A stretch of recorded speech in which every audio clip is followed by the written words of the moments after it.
morning. Again, we're recording. My name is Dave Peattie. I am the board president of the Thousand Oaks Neighborhood Association. Thank you all for coming here tonight.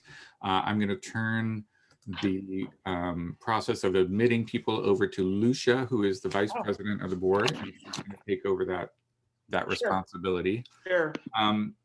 Usually we have like 10 minutes of news and stuff, and we don't have that tonight, which is kind of nice. We have a full board for the first time in probably 3 years, which is just great. We're so happy to have a full board. If all the board members who are here can kind of just wave and just say hi, I don't think we'll take the time to do personal introductions. We're the ones with the pictures usually. Exactly.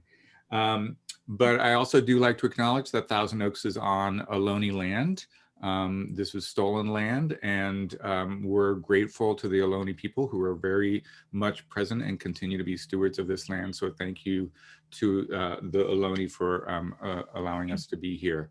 I also want to say that we're going to do something interesting this summer for the first time that I know of for Thousand Oaks, for the Thousand Oaks board, is we're doing our first retreat.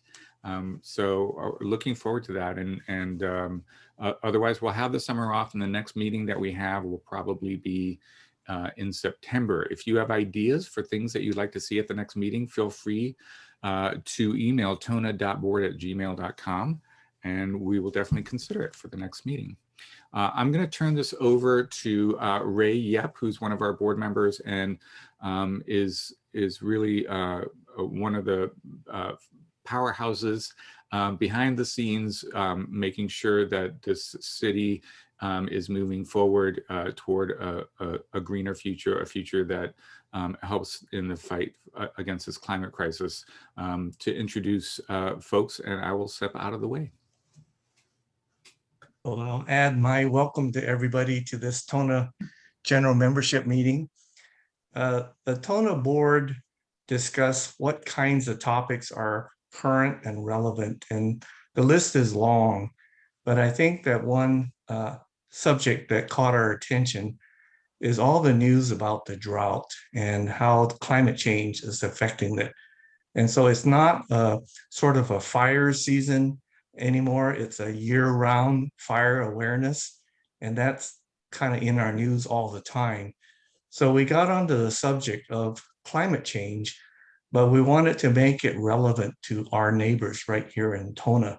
So we brought it down to what are some examples that people can really learn from, and that's how we sort of structured it today. But we're really happy. So thank you so much to Rebecca Milliken and Pheng for joining us. Rebecca is from the city of Berkeley, the Office of Energy and Sustainable Development. She talks to so many groups, probably almost every day, about this subject. And Pheng is from the Ecology Center, and I believe you're heading up the Climate Action Coalition, among many things that the Ecology Center is doing. So they're going to give us the overview of why should we be concerned and what is the city doing about it. And then we're going to follow that up with 2 case studies. First one is from Brennan Cox, and he'll talk about what he's done with his home relative to water conservation. Brennan is immensely qualified for that. He's owns his own company called Groundworks Office, which is a landscape architect company, and Brennan is on Berkeley's Parks and Waterfront Commission. And that'll be followed up by my good friend Sachu Constantine. And Sach is just really qualified in terms of energy matters. He's the legislative expert at his company called Volt Solar. He was formerly on the Energy Commission, currently on the Public Works Commission, among many other things. So they're going to bring it down to their own homes and tell us what they did, why they did it. And I think all of us will learn and get some incentives from them. So let's kick it off with Rebecca and Pheng first. Great. And take it away. Thanks so much, Ray. I'm just going to share my screen, so bear with me for a sec here.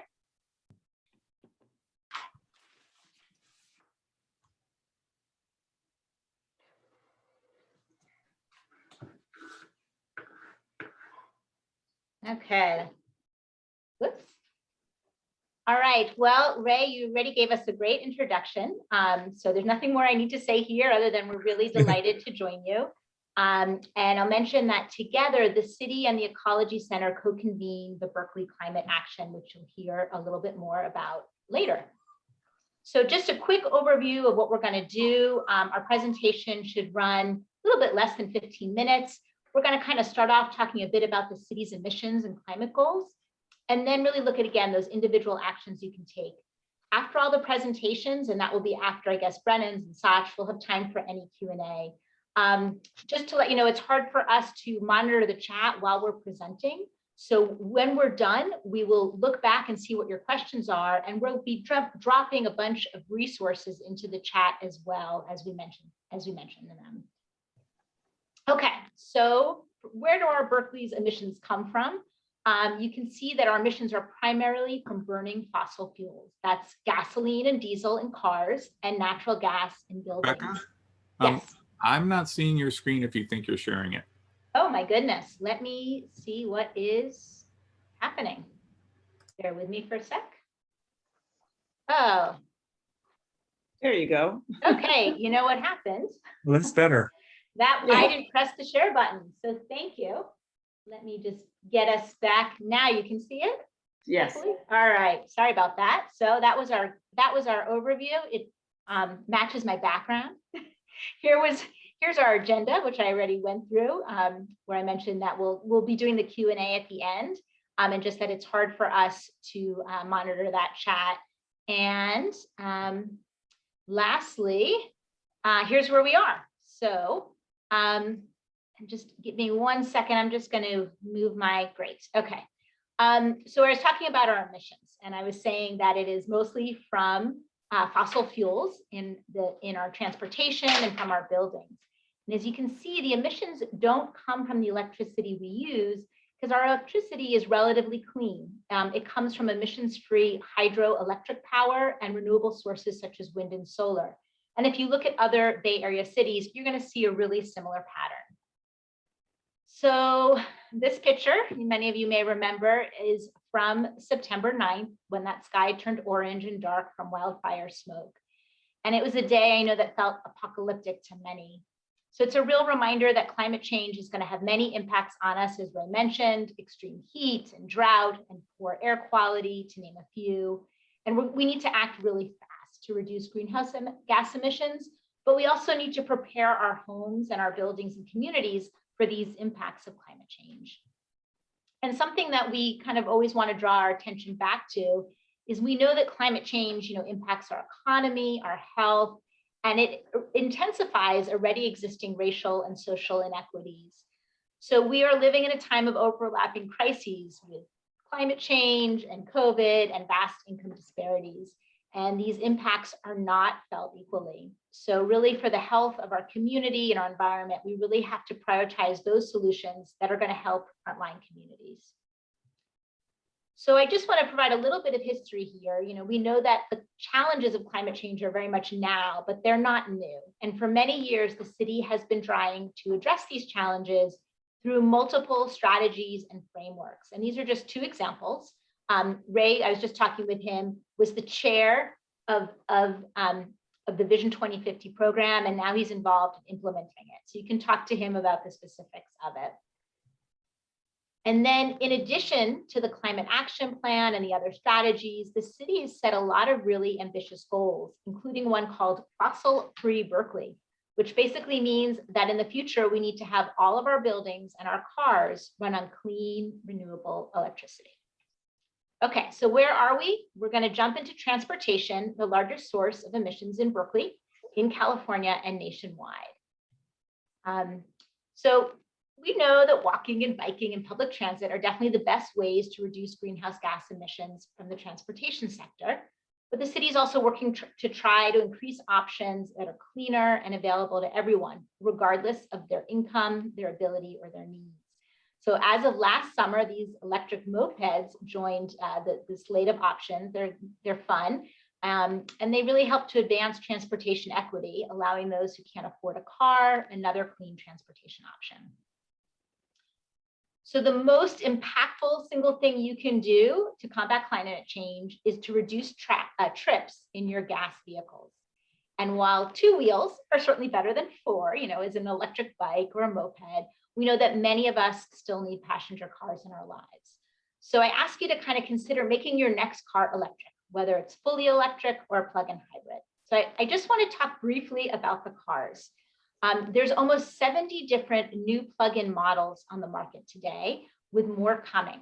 And they include sedans, hatchbacks, crossovers, minivans, luxury cars, and yes, pickup trucks. Last night, the Ford F-150 was announced. It's called the Lightning. So it's the all-electric version of the most popular car sold in the United States. That's going to be a game changer. And most of the available new cars are long range, and that means they can travel over 200 miles without recharging. Some even go as high as 400 miles. So I just wanted to share this one just for fun. This is not the Ford 150. This is the Rivian, a luxury pickup truck, just to kind of show you the variety of EVs that are coming onto the market.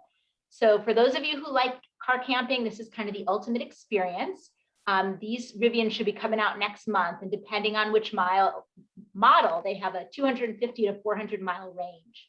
So what's neat is an induction cooktop pulls out of the truck. You'll hear more about induction cooking later.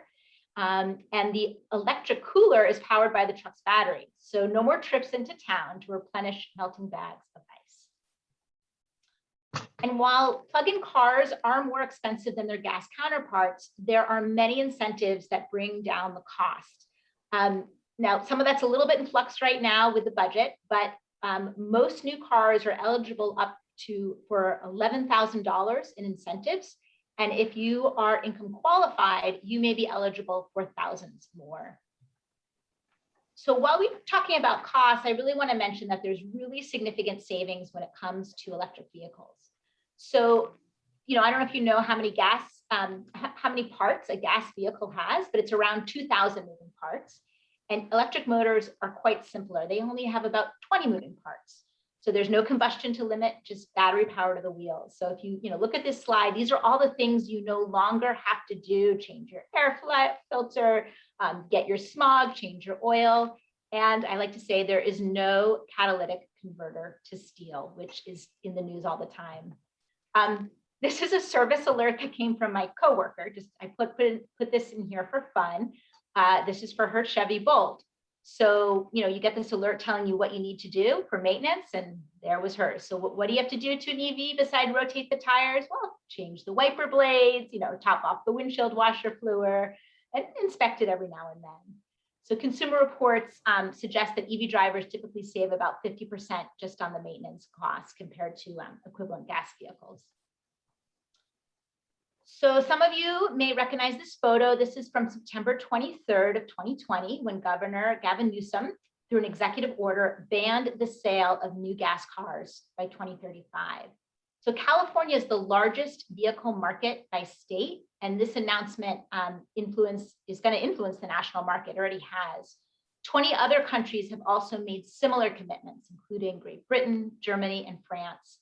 And this means is that we will see more electric cars. You'll have more choice and more charging infrastructure in the coming years. So I could spend all night talking about electric cars, but instead I just want to encourage you to check out this nonprofit, Drive Clean Bay Area. It's a regional collaboration in which the city and the Ecology Center participate. So Drive Clean has a mission to reduce carbon emissions by offering EV education and also biannual preferred pricing campaigns that offer discounts on popular electric vehicles and plug-in hybrids. And the next preferred pricing campaign is coming up this fall. It also has a really great website full of resources. It's sort of a one-stop EV shop. They offer webinars weekly, which is fantastic. So an EV 101 is kind of for those who are exploring plug-in cars, and they also talk about electric bikes. And it kind of provides just a great overview of the incentives and charging and the total cost of ownership. But Drive Clean also offers an EV 102 if you are a new EV driver. And it kind of gets into the nitty-gritty of how to obtain your incentives and figure out your charging. And then in partnership with another nonprofit, Actera, it offers a periodic bilingual financial incentives clinic for income qualified drivers. So we're going to move into the second largest source of greenhouse gas emissions. That's our buildings. And Pheng is going to take it over from here. Thanks, Rebecca, and thanks, Ray, again for the introduction. So building electrification means switching the power source of our buildings from natural gas to electricity and switching out gas appliances from all electric appliances. It is also called decarbonization of buildings because by switching from natural gas to clean electricity powered by solar and wind, we are getting carbon, a greenhouse gas emission, out of our buildings. This picture shows all the appliances that could be switched from fossil fuels to clean energy. And when we think about electrifying everything, it is not just our buildings with their appliances, but as we just talked about, it is also passenger cars, buses, and other transit options. So later tonight, you are going to hear from your neighbor, Sachu Constantine, who will share his home electrification story. In short, we talk about electrification. When we are talking about electrification, we are generally talking about switching out these appliances that use natural gas to high-performing, modern, efficient appliances that use electricity. The main appliances are noted and showed above or on screen, which are gas furnaces, HVAC systems that can be replaced with highly efficient airspace heat pumps, which provide both heating and cooling for you. Gas water heaters can be replaced with electric heat pump water heaters. Gas stoves can be replaced with induction ranges and cooktops. And note, we are not talking about the old coil electric stoves, which are very inefficient. Induction uses electromagnetism to create heat inside the cookware, which in turn heats food or water far more quickly than gas flames or the electric coils. Induction cooktops and ranges are safer. They have more control and are easier to clean. Any pot or pan that a magnet can stick to, for example, a cast iron, works with induction cooktops. Gas clothes dryers can also be replaced with efficient heat pump dryers, and every gas appliance from fireplaces and barbecues have efficient and electric alternatives. Yeah, and there are just so many electrification benefits, a few listed on the screen there, but we don't have time to go into all of them, but you can definitely learn more. The city of Berkeley recently released the draft strategy on how we can equitably electrify existing buildings. There was a meeting just 2 weeks ago on that. Maybe some of you attended. And with new construction, the 2019 gas ban, it's already all electric. And you can find the draft strategy along with other resources on the city website. So in our all electric future, we power our buildings and transportation with clean renewable energy. Already EBCE, East Bay Community Energy, our local community choice energy provider, offers electricity service that is greener and cheaper than PG&E's, as well as an option to opt up to 100% renewable electricity service that is powered from California solar and wind. So you can change your electricity service plan at any time. Each year, utilities through the state are required to increase the amount of renewable energy in their electricity products as the state moves towards its 2045 goal of 100% renewable electricity. So every year, the electricity on the grid gets cleaner and cleaner. So opting up is the fastest and easiest climate action each and every one of you here can do. It takes less than a minute and costs on average a few dollars a month. So even if you have solar, you can opt up as you are still pulling energy from the grid, unless you have battery when your panels aren't producing at night or when it's cloudy. So a few events, or event singular, but 2 dates for the East Bay Green Home Tour. If you are interested in learning about home electrification, we encourage you to check out this free event that takes place over 2 Sundays. That's June 13th and June 20th. It's a virtual tour showcasing 12 homes that are fully or partially electrified, and that includes Sachu's and Rebecca's. So along with pre-recorded videos of each of the homes, followed by live Q&A with the homeowner or tenant, the tour also features an induction cooking demonstration and expert talks on heat pumps, air quality, solar storage, power outages, rebates, and more. And the video recordings will be posted to the Green Home Tour website after the event. So highly encourage you all to attend those Green Home Tour events. And here are a few electrification resources. Bayron offers technical advice, resources, rebates, and incentives for homeowners, business owners, and multifamily and commercial buildings. Switches On is a great consumer resource. And at the Berkeley Tool Lending Library, you can now borrow an induction cooktop and induction cookware to bring home and see the difference yourself. And check out our short videos of local chefs cooking shakshuka and black pepper beef with an induction cooker on the EBCE website. And a few ways to get involved. We have our Berkeley Climate Action Coalition, which is the City of Berkeley and the Ecology Center, Rebecca and myself, we co-convene. So the Berkeley Climate Action Coalition is also known as BCAC, and that was formed to bring the city's climate action plan to life. Currently, there are 2 active working groups that meet monthly by Zoom. There is the Electrification Working Group, which was involved in hosting the recent community meeting about the city's draft electrification strategy. And many of its members are also featured in the upcoming Green Home Tour. So another plug for that, for those interested.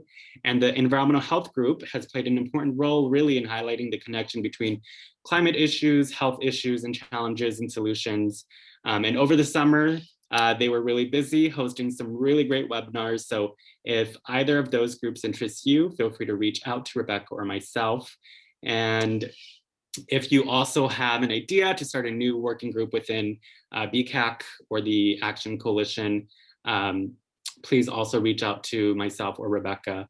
Minimally, we encourage you all to join the BCAC listserv, which sends out periodic announcements about climate-related events, advocacy, and opportunities in the Bay Area. And also, you get some of our Ecology Center and the City of Berkeley's newsletter information. So as soon as we stop sharing, Rebecca is going to drop a link to the chat for other climate orgs in the Bay Area, as well as other resources mentioned tonight. So feel free when they're pasted to copy or feel free to email us so we can send those resources to you all directly. And we'll post those on our website too. Can you go over the dates again really quickly on the Green Home Tour? There was some confusion about what the actual dates were. This is Rebecca. I made a mistake paying your notes. Yeah, sorry. It's June 6th Whoops, and June, 2 Sundays, June 6th and June 13th. Yes. Whatever reflects that 2021 June calendar, that's accurate. So sorry about that. So June 6th and June 13th, both Sundays. Thank you.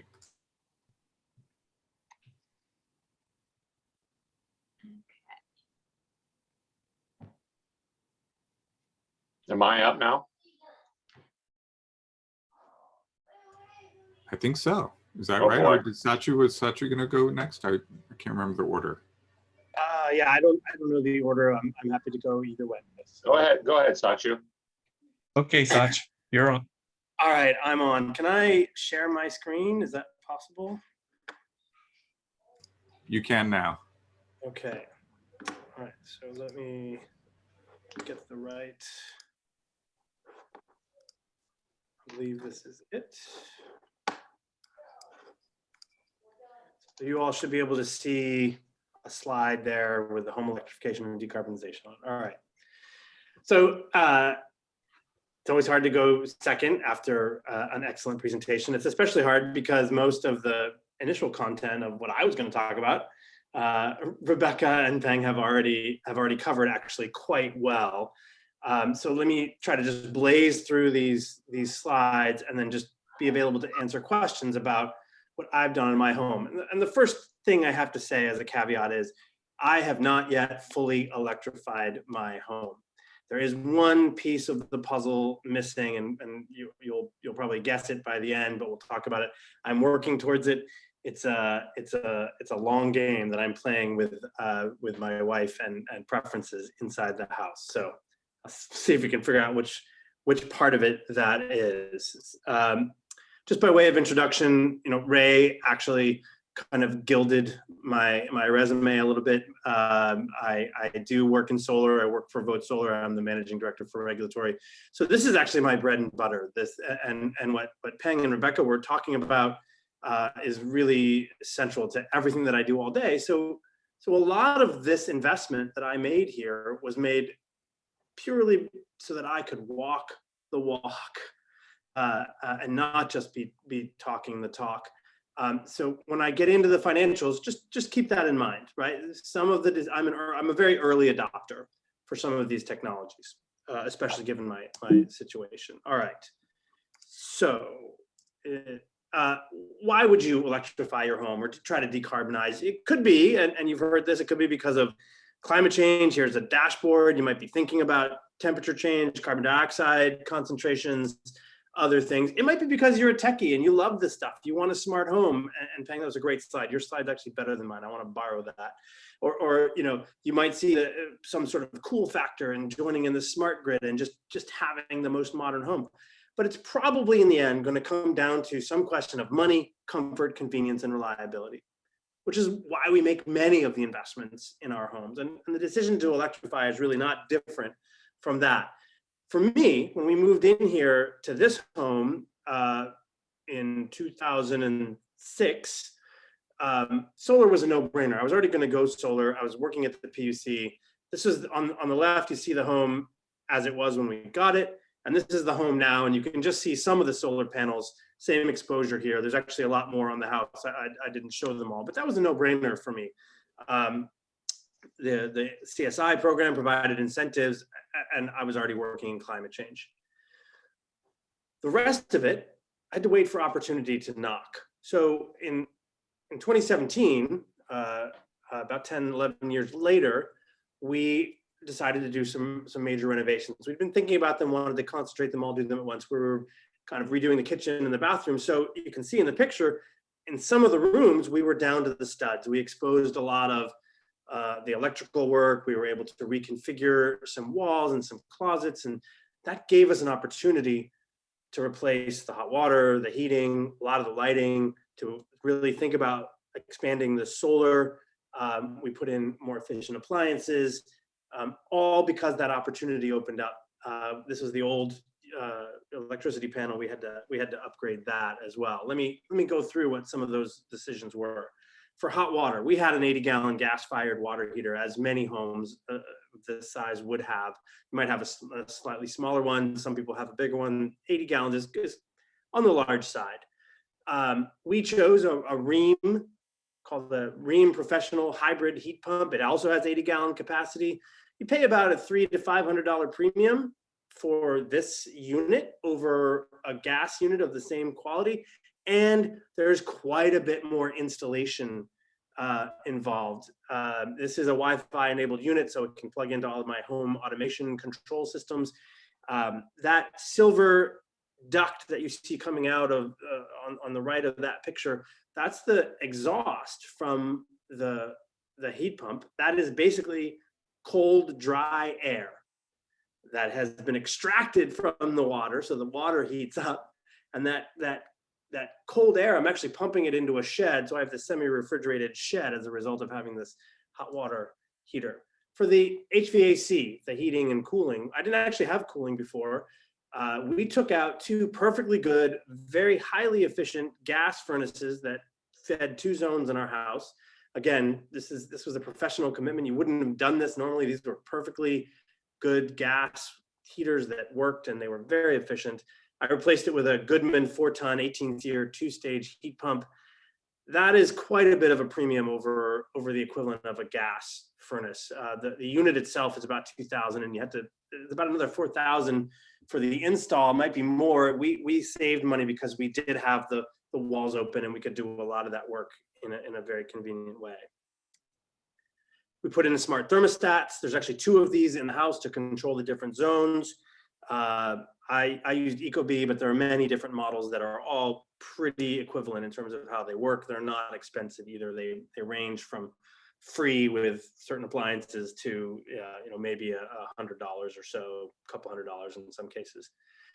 I did add car charging capacity. This is a level 2 charger, AeroVironment. It's a fairly old version. I've actually had this in for several years now. It's a 40 amp level 2 charger. It costs about $900. fully installed. It's not a hard install. They did a nice job with the ducting.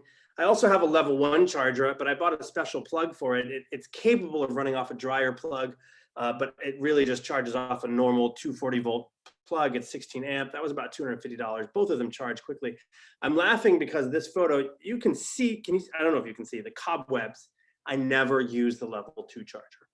It just isn't necessary the way that we drive our cars typically. We use it sometimes, but so rarely that the spiders have decided they could move in and take over that space for me. In the remodel, or actually just sort of after the remodel, we added 2 Tesla Powerwalls. And this is not a picture of the Powerwall. They are so easy to install that they really are actually out of sight. I couldn't get a good, easy picture. This is just the control panel. You can see the little Tesla gateway down in the corner there. The 2 Powerwalls, each one is 13.5 kilowatt hours. They can do 5 kilowatts of continuous output. So with 27 kilowatt hours of storage, you know, I could run at full tilt for 5 or 6 hours with the grid down. And since I never run at full tilt, that really means I have a day or two of storage, even if the grid goes down. Those are fairly expensive. They were about 18,000 pre-rebate for the 2. They're actually going to get cheaper as we move here. I did expand the solar. This is actually a picture of the old install, the original solar install. I did include it here, one, so that you could kind of see how the racking works on the roof. There's very small roof penetrations, and they do a really good job with the flashing. This was not a problem. Actually, my new panels are matte black. They're really hard to see, distinguish them from the roof. But on the left in this picture, I just have to reference, Pheng mentioned East Bay Clean Community Energy, EBCE. On the far right of that group of people, the guy in the black jacket, that is the current CEO of East Bay Clean Energy. But this was back early part of his career, and they were up on my roof to check out the install of this solar system. This was the 3rd or 4th system that Sungevity ever installed. I've since switched to SunPower, but had a great experience with Sungevity. JP in the middle there, he's actually one of the executive officers at East Bay Clean Energy. These are all folks that work in the solar industry. All right, so just to sum up real quick, and I hope I haven't gone too far over, prior to all this electrification, I used around 6,000 kilowatt hours a year. That's 6 megawatt hours. That's actually pretty low for California in terms of electricity. Average single family home uses probably 10 to 20% more than that, around 8,000 on average. I didn't have any cooling. I had gas for heat and water, and I didn't have an EV. After this fairly long process of electrification, I'm probably, right now I'm using about 7,500 kilowatt hours right now with one EV, even with the added cooling, which you don't use very often, and all these heat pumps. We are going to add a second EV. I'm actually on the waiting list for one of those Rivians if they turn out to be affordable. And my payback is actually fairly long. We made big investments in the house. We also didn't take advantage of some of the incentives that were available, in part because we weren't income qualified for some of them. We weren't locationally qualified for some of the storage rebates that were available. Many customers were able to buy power walls for almost nothing if they were in fire zones or areas prone to shutoffs, PSPSs, these public safety power shutoff events. I also gold plated this system. And so the payback is going to be fairly long. Now, if I start to factor in the reduced fuel costs for car trips, that payback drops dramatically down to probably less than 9 years. But just based purely on the investments in the house, the home electrification, it's about a 15-year payback. So I'll stop there and open up for questions, but or just pass it on. I guess, Brennan, you're teed up to go next, if that's correct. I'm ready to go. All right, let me. The crying has subsided in my house. I will go ahead and stop sharing. I can make that PowerPoint available for folks. I'm happy to answer questions, and I will be answering questions on that house tour. on a couple of Sundays in June, I guess. Okay, I am here. Everybody see my screen? Yeah. Great. I am here to talk about a very dry topic, water. Right? Water, dry. Anyways, I am, like Ray said, I am a landscape architect. I own a business here in Berkeley. We have 10 employees. We are landscape architects. And so semi-knowledgeable on water and how we use water in and around our landscape. And that's generally where I'm focused, this presentation will be focused, is talking about the water in and around our home. I live at 1831 Capistrano. This is my house. This is not the way that I found it. And this is a little bit of a story about a renovation of a house, but what I'm going to be talking about has actually less to do with the renovation of the house and more of the systems that I thought we should do once we renovated the house.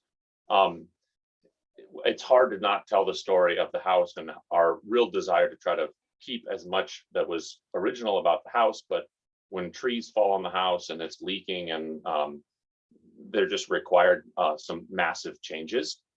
So much like Sachu, we endeavored this kind of big remodel of the house, but it was really only at these points when we decided that thinking about water was probably a wise idea. And so in my little talk here, I thought it was easy to talk about water that comes into the house and water that goes out of the house.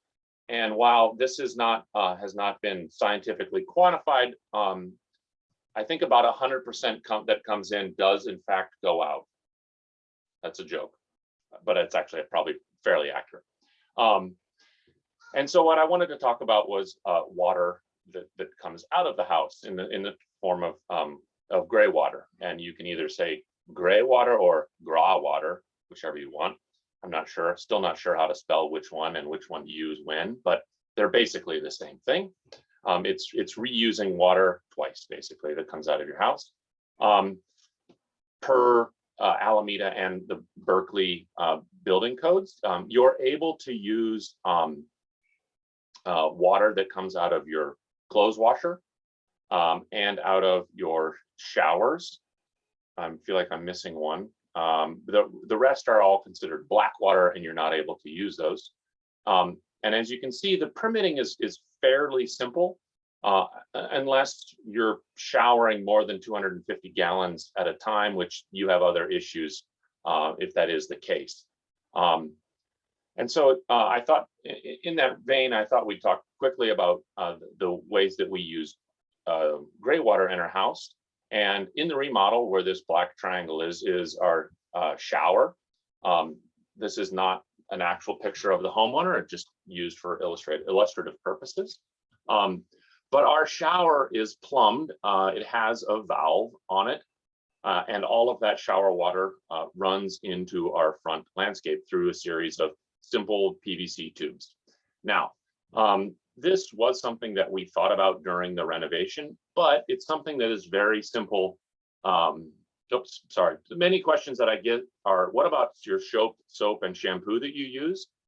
We don't use any kind of special soap and shampoo, surprisingly.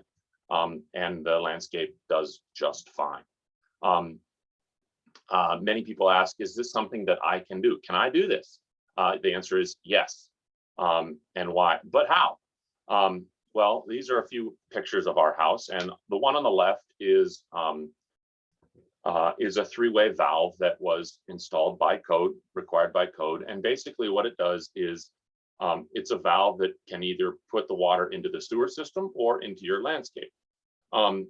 This may seem like a fairly invasive idea to do with your showers or tubs, but the nice thing about basically most of the homes in Berkeley is that we all have these crawl spaces. And so this is an improvement that you can do in your house that is fairly minimal and invasive, because more than likely your shower drain or tub drain runs in this crawl space.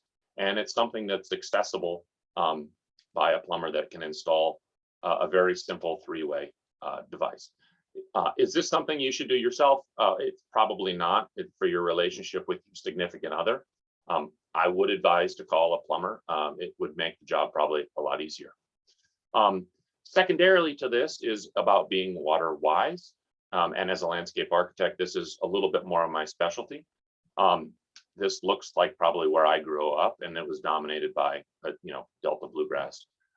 Thankfully, a lot of people in Berkeley don't have this, which is good. My lawn in the front is essentially drought tolerant and or climate adaptive plants.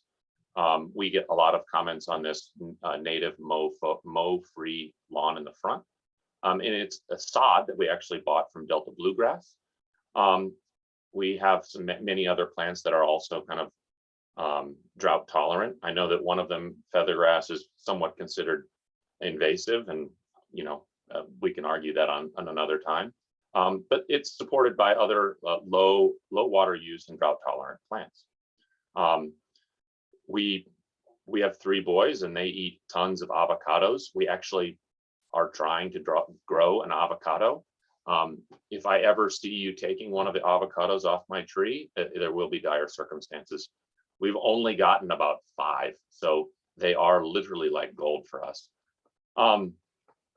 Next, I want to talk about water harvesting. Much that Sachu was talking about installing water or solar panels on your roof, I looked at the roof as a great opportunity to harvest water. My roof is about 1,800 square feet. And if 1 inch of rain falls on that roof, which sadly is happening less and less these days, that is about 1,000 gallons of water. It's nothing to sneeze at. And almost 90% of our homes, that water hits the roof and it goes into a downspout and usually falls, it finds its way out into the street where it ends up in the bay. So it's basically wasted water. When we were doing the remodel, we decided tacitly to attempt to harvest some of that water. And so we installed these, what they're called rainwater hogs. And they range in price from $250 to $400. We mounted them on our wall, and you can do this in that they work in a series. So these are 2 50 gallons. So I have 100 gallons here, and I have another series of them on the side of the house. And what's nice about these is that you can stack them in series. So if you really wanted to have like 500 gallons, it would be quite easy to kind of align them up. These work in a very simple way. It's all gravity fed. The roof water comes in, and at the bottom of them, I have a valve that I can turn on and turn off through a series of perforated hoses that water the landscape. Actually, this is the hose up here. Just have it up there. And it works quite nice. Like I said, tacitly, and though it's 100 gallons of water, so this doesn't last us through the entire dry season. We did install an irrigation system to help us through those. And what I wanted to talk quickly about is spray versus drip irrigation. Most of you probably know the difference. One on the left is spray, and the one on the right is a drip irrigation. And there are mostly negatives to the spray irrigation, and there are a lot of positives to the drip irrigation. But one of the most important things with spray irrigation is that almost 80% of what you broadcast onto your lawn or planting is lost to evaporation, which doesn't do any good. As well, spray irrigation only really accounts for shallow watering of the roots. And as well, it's uneven watering, because as good as the systems have come, you're broadcasting water really to try to catch everything. And there inevitably are places that get a lot of water and places that get not very much water. And that the good thing about drip irrigation as well as subsurface irrigation is that it's far superior in delivering water directly to the roots of the plant, and as well where the root of the plant is. Secondarily, in the tech world of coolness is lots and lots of irrigation systems are now have mobile apps. And so we bought, it's called a Rakio system. It's an irrigation system that has an app. But what is really great is that I can pick up my phone and I can very easily change the schedule. I can change the amount and the time and the quantity of water that goes to each of my landscapes. So what this is it's a quick feedback loop that if my planting is looking like it needs more water, I can dial it up so that it receives more water. If it's looking like it's getting too much, I can also dial it back quite easily. And so these are systems that work with weather systems. It knows that if it rains in the last couple of days, the soil is full of moisture and it doesn't need any longer. This is the app display that kind of allows you to really kind of monitor how much water and how little water you're doing. Oh yeah, well, that was my last slide. So I'm happy to talk and share as many of the links that I have. You know, I started out with the renovation of my house, but the systems that I've talked about don't require really any kind of serious renovation. They're something that is very easy to do as we think about being more conscious with water. So yeah. Thank you, Brennan.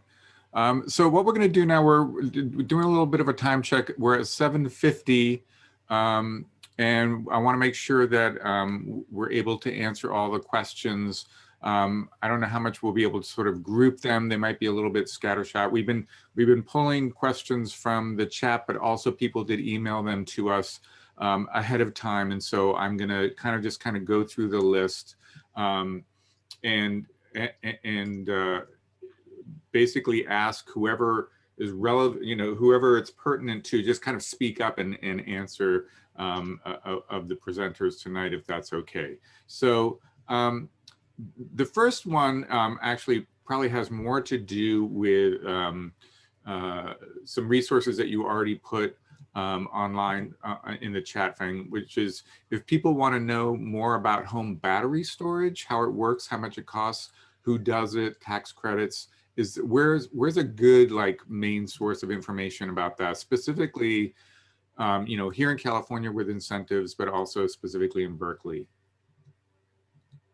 I don't know if you want to answer that, but I just want to mention that EBCE does have a program called Resilient Home, and I'm going to pull it up in a second and drop it in the chat. And so they're working with Sunrun is the provider to provide this kind of like a bulk discount program on solar and storage. So let me pull that up and I'll drop it in the chat. And then Sachu, I don't know if you have anything you want to add on that. Sure. Actually, Rebecca, that was one of the first things I was going to mention anyway. So thank you for getting that in there. The self-generation incentive program is a statewide California program that provides direct incentives for storage. It has particularly targeted money to low income or weather or climate vulnerable communities. You can just look up SGIP. I don't have the link right in front of me, but I will get it and try to post it in the chat. PG&E actually administers that program, or quasi administers it here in the Bay Area. But the Center for Sustainable Energy maintains a really good web page that's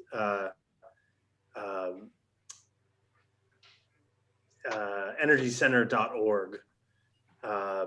They maintain a really good web page on storage. As far as who does it, first of all, many of the solar installers here in the Bay Area, particularly the big ones, Rebecca mentioned Sunrun, but many of the larger installers offer battery storage with solar installations or separate, just as a separate standalone service. I found Sempra Solar to have a good offering as well. I ended up going straight with Tesla itself. I simply went to Tesla, put in my desires. We worked out what battery size, how many batteries I would want, and they came and installed it. The standard pricing on batteries, well, for a Tesla Powerwall, it's around $7,000 for the unit, and then you're going to pay additional install on top of that. You can expect to pay around $9,000. Some companies are charging a little more than that. If there's more duct work or anything like that, that has to be done. Those prices are going to vary. Some of the other batteries that are out there, first of all, are very reliable. They don't have the name recognition that Tesla does, but there's quite an array of home battery systems. Outback Power. There's a number, and you'll find some of those resources on both the Peattie, East Bay, EBCE, CSC web pages. The thing about storage, the state of California has not fully worked out how it's going to capture the value of it. So the payback may vary a little bit depending on decisions that the PUC makes. I think one of the most important functions that it provides for someone who already has solar, for example, is that it allows you to island. It's a backup power option for solar. And even if you don't have solar, it can do that in place of a diesel genset or something of that nature. So the cost really depends on how much you value it, what you want to pay for it. I got 2 Tesla Powerwalls because I wanted to be able to fully island. I had the opportunity to do it. I have a fairly good sized solar system. It made sense for me, but that might not always be the case. Thank you. I know, one of the things that you gave as sort of the premise for your discussion tonight is a good one, that you're an early adopter, right? And a lot of people who maybe even already installed solar, but were told at the time, like, batteries are just too expensive right now. Too expensive. They're going to come down in price. And, you might get more rebates down the road or whatever. And, on some level, I think people want to be told, like, now's the time.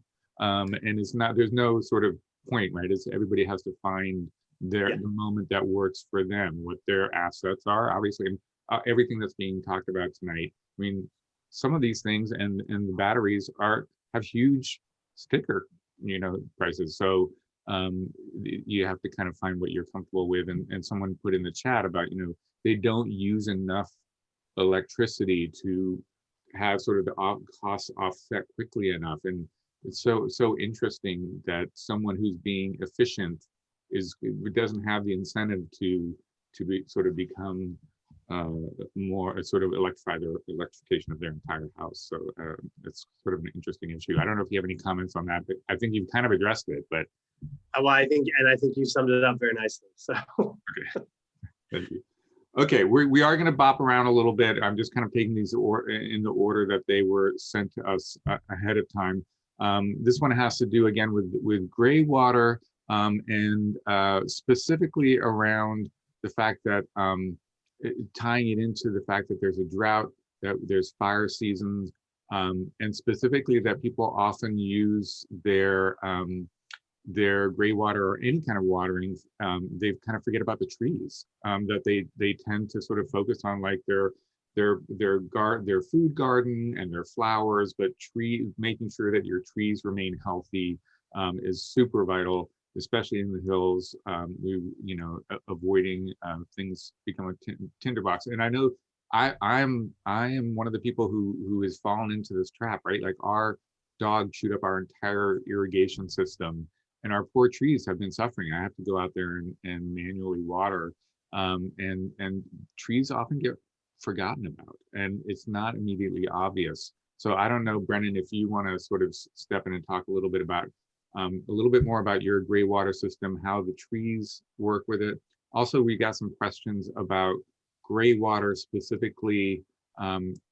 Does it go from like your shower? Is it going into one of those holding tanks and then it's released? No. So the gray water that comes that you harvest, or whatever the right word, from the showers, it goes right into your it's a direct system right through the drain and outside. I don't think by code you're even allowed to capture that water in any kind of holding tank. It gets immensely complicated if you do.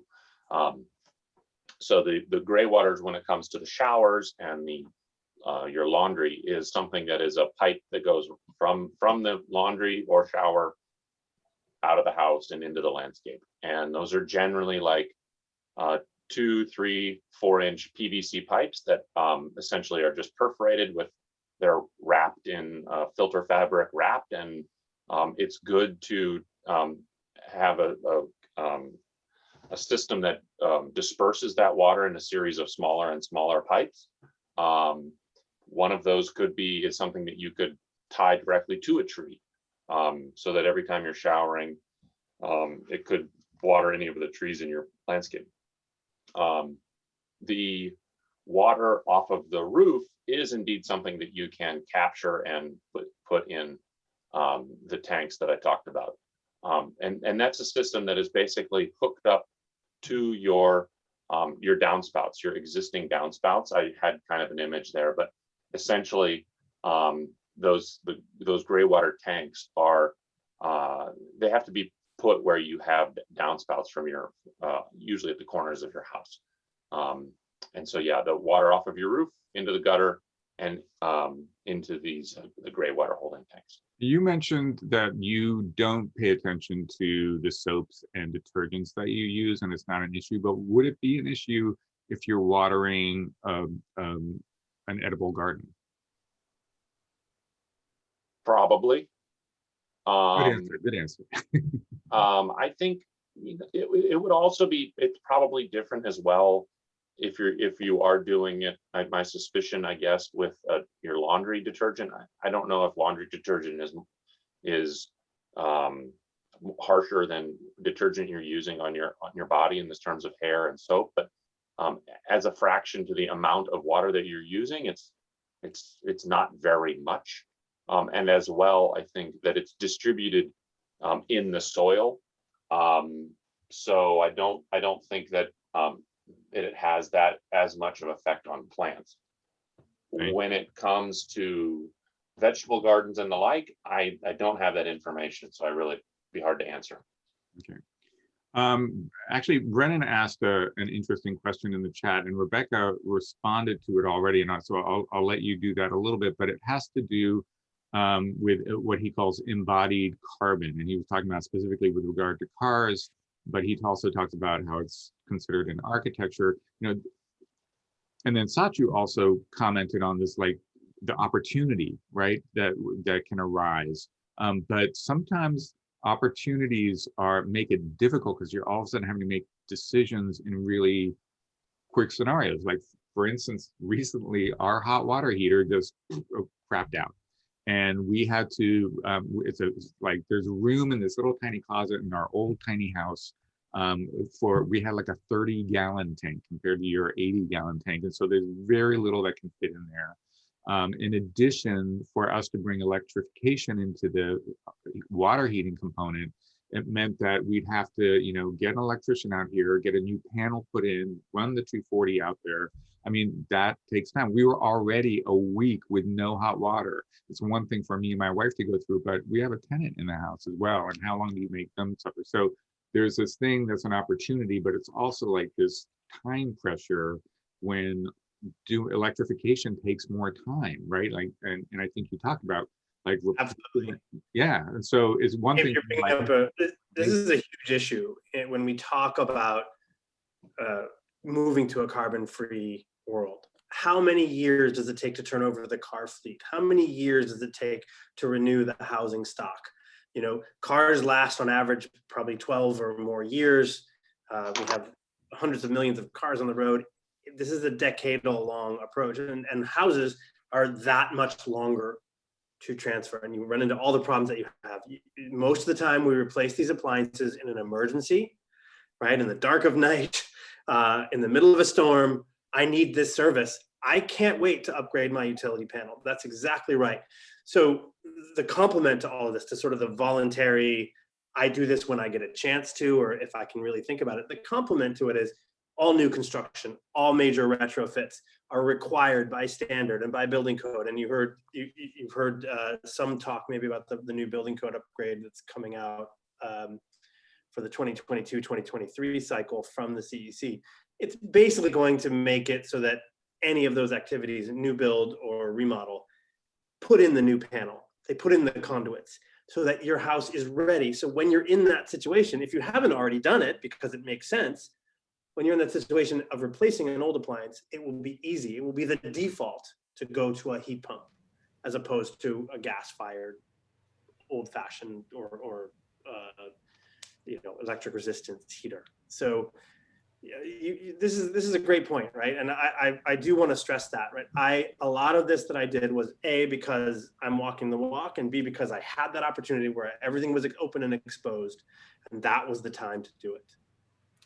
And Rebecca, maybe you can talk a little bit about your response to Brennan's question that you put in the chat. But I think a lot of us who are driving, gas-driven cars around are thinking like, it's a perfectly good car. Am I going to like junk this thing? And then, just because there's, what if I just use it a lot less? Or, but you pointed out that actually it does make sense to buy electric now. Do you want to talk a little bit about that?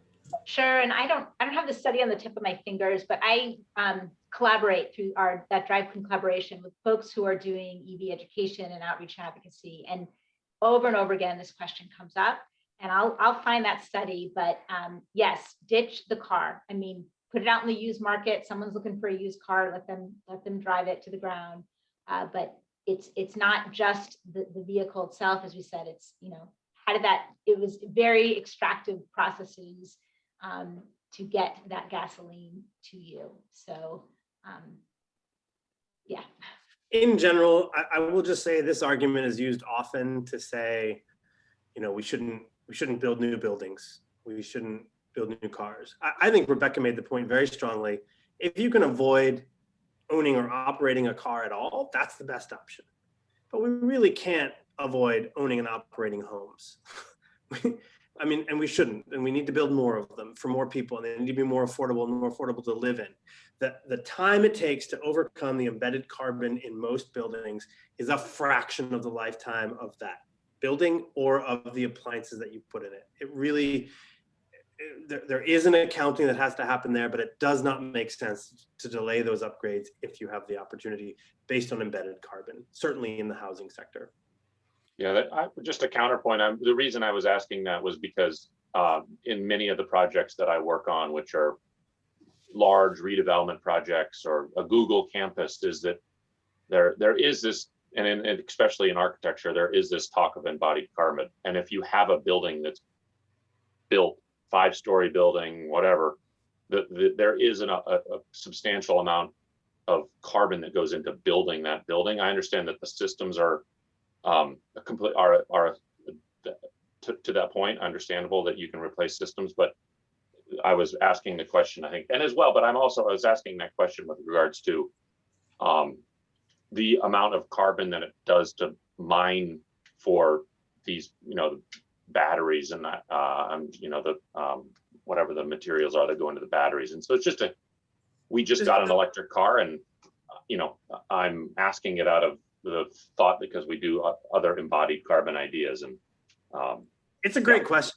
And if we're not focused on it, if we aren't holding the folks who are supplying these things accountable for the entire chain of custody of materials and carbon in that supply chain, then we could miss opportunities, and we could be making some wrong choices. I think the opposite thought of that, though, is that we can be creating a virtuous cycle. The more that we decarbonize our electricity system, our power system in general, the more that the industries that supply these materials to us are using carbon-free power, the less embodied carbon there is in our buildings, in our cars, in the fuel supply chain, all of that. And it turns out also that having an electrified home, having an EV actually makes it easier to decarbonize the electricity system. So it's that virtuous cycle that we want to get into. But if you're not careful, if you're not observant, if you don't ask these questions, you could get an unexpected and unfortunate result in terms of carbon and extraction and all of those questions. I think that's a Can I interject before we end? I'm concerned that there's so much talk about electricity being the savior of the planet, And, it's a lovely concept, but there's also lithium. The problems about mining lithium around the world is becoming a massive problem, and around the United States. They're talking about 4,300, so for about 4,400 gallons per second to mine lithium. And places like Nevada are being scrutinized and considered for mining, that is strip mining and sucking waters out for brine mining, a kind of a brine mining. And it's the prospects of development around electricity through batteries is catastrophic for certain areas by sucking these waters out that are precious waters from aquifers, and that the Native Americans in Nevada are dependent upon the water. So, it's a lovely concept to think that shifting to electricity is gonna save us. But I'm a bit concerned with all of the promotion that, if we all shift to electricity, then our planet is saved. So I'm driving a hybrid car, and I'm working. I believe in reducing carbon imprint, but at the same time, electricity is not going to fix everything. Well, I would ask you to think about what the alternative is, because right now I agree. The fossil fuel extraction, the coal extraction, the extraction for all these other industries actually dwarfs anything that is contemplated for lithium extraction. So that's one thing. Well, your points are very good. We're working at air versus water. The extraction and combustion of gas.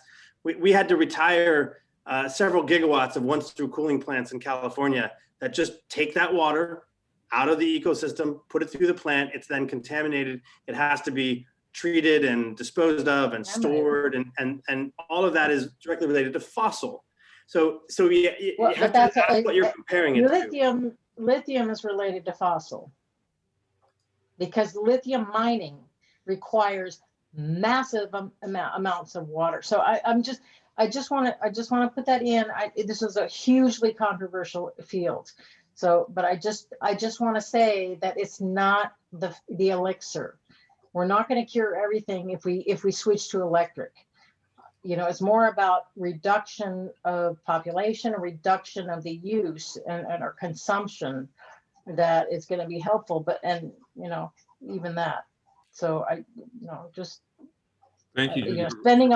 Spending millions of dollars or all of your pocketbook to switching over to electric is not necessarily going to fix the world. Yeah. Thank you for bringing that up. I think those are it is something to pay attention to, that the things that we're doing in our home obviously are only one part of the puzzle. There's the whole notion of getting people out of their cars anyway, developing better public transportation systems that more people are going to use, better accessibility, all of that kind of stuff. That's probably not within the purview of what we're talking about here today. There are also equity issues. We're in a very affluent area here in Thousand Oaks. We're talking about huge amounts of money for a lot of us. There's the whole issue of home ownership versus those who rent. So I think issues of equity, issues of where lithium is being mined around the world, and the evils of capitalism that go with whenever there's something that's of high value and the people that tend to get exploited. So I think I'm glad that we had the conversation around that tonight in terms of what we can do in terms of electrification, but obviously there are so many issues to talk about. I do want, Rebecca, if you would be willing to talk a little bit, because I see this kind of thing happening on Nextdoor all the time. Talk about, for instance, Berkeley's, sort of one of the first cities to basically say, like, we have to get rid of natural gas. And I see people posting all the time, like, they're going to make me get rid of my stove, my gas stove that I love. Can you? We're coming for your stove. No, Yeah. We're not coming for your stove. Actually, so yes, Berkeley was the first, and there is a great blog, I'll drop the link in, that keeps adding all of the cities that are passing either an electric reach code or gas ban or some version of it. And I don't remember the last count. It's either 42 or 45. But as Sachu was saying, we're going to see this statewide, right? So no one's coming after your stove. The city is very aware that this can't happen. It has to happen in a way that isn't going to burden renters and cause more displacement. So we're looking at a number of policy levers, kind of one being time of replacement or time of sale. Right now, it's just a draft strategy. It hasn't yet been brought to council. But I can just tell you, I was the one receiving all the comments from the community, and there's some really angry folks out there. A lot of misconceptions saying, electricity is dirty because you have to burn gas, in peaker plants, and not understanding about how the grid is getting cleaner. And there's also concerns about people who experience EMF sickness or electromagnetic sensitivity. So concerns from them as well. But yeah, we have the gamut right here in Berkeley. I mean, people who are just. Okay, well, we are at 8:15.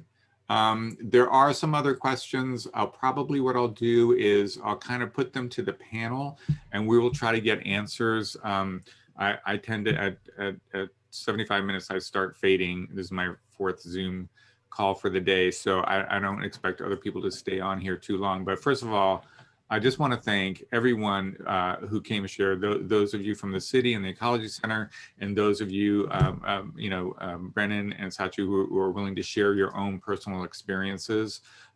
There are more questions, but thank you guys so much. We will be posting this. We've collected all the stuff from the chat.